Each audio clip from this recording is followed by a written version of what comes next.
What is up, YouTube, and welcome to this All of Us Are Dead breakdown and spoiler review.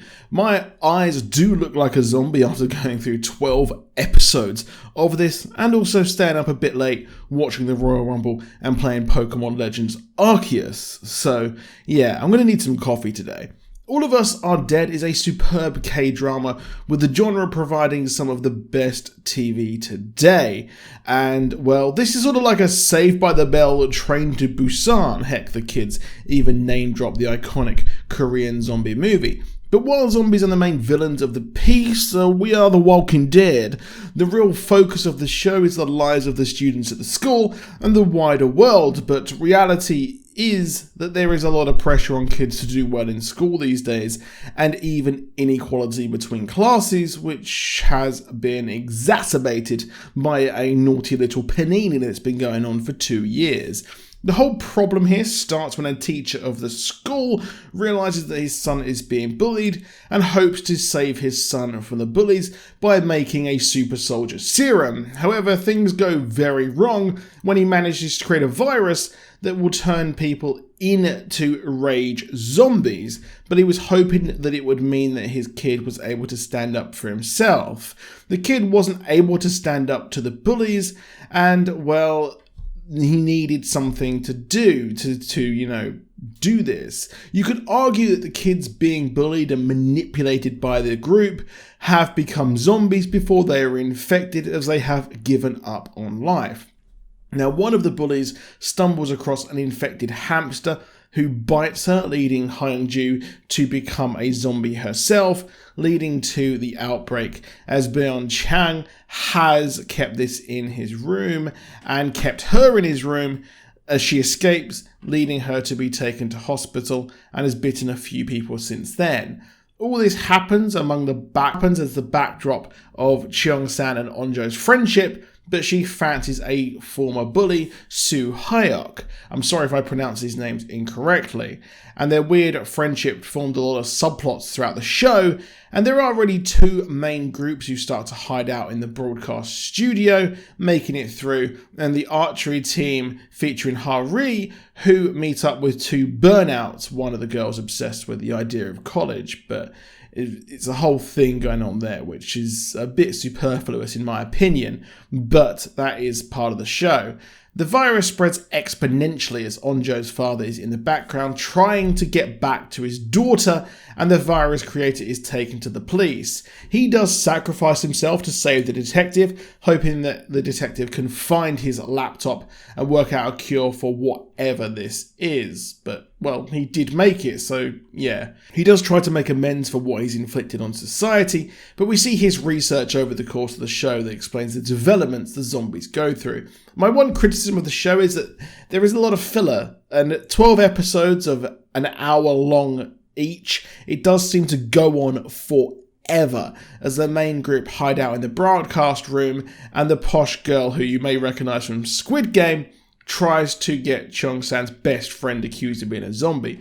She hates him as he's pretty decently well liked, despite he is on welfare, showing the wealth inequality, and he's kept in the quarantine, but enraged at him not turning, she does manipulate it so that the blood does infect him. Now, it seems like if you are bitten or infected blood gets into a cut, then you do turn. The zombies are sort of different here to the usual zombies, as you've seen in Walking Dead 28 Days Later. They don't rip your guts out. They seem to have a hunger to infect and bite.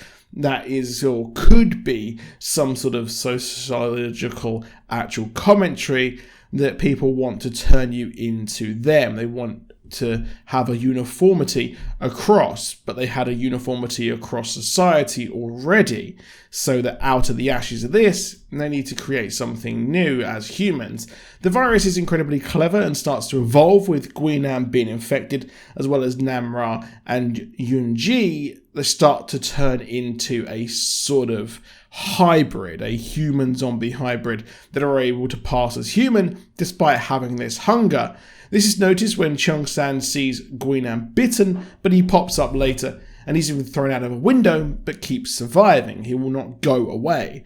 Meanwhile, the Assemblywoman and Joe's father make it to the quarantine zone, and they aren't treated any special, and it's shown that in an epidemic there's no class. Well, in reality, look at the billionaires who made loads of money during the pandemic, and the, in quotes, essential workers who aren't allowed a decent living wage. The detective is also trying to make it to the school, and I do feel that there are way too many groups with the two in the school, plus Guinam, as well as Joe's father, the detective, the army. It just goes on, and none of them are really satisfactorily told.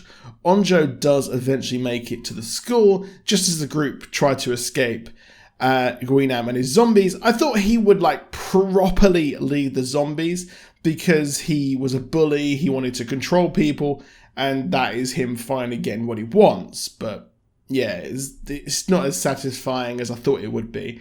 But Joe's father sacrifices himself to help them escape. They constantly have hope that a helicopter would come and save them, but they give up on that as well. The whole asymptomatic part is actually found by the army after Inju does buy a guy who left her for dead, meaning that they are abandoned by those in charge.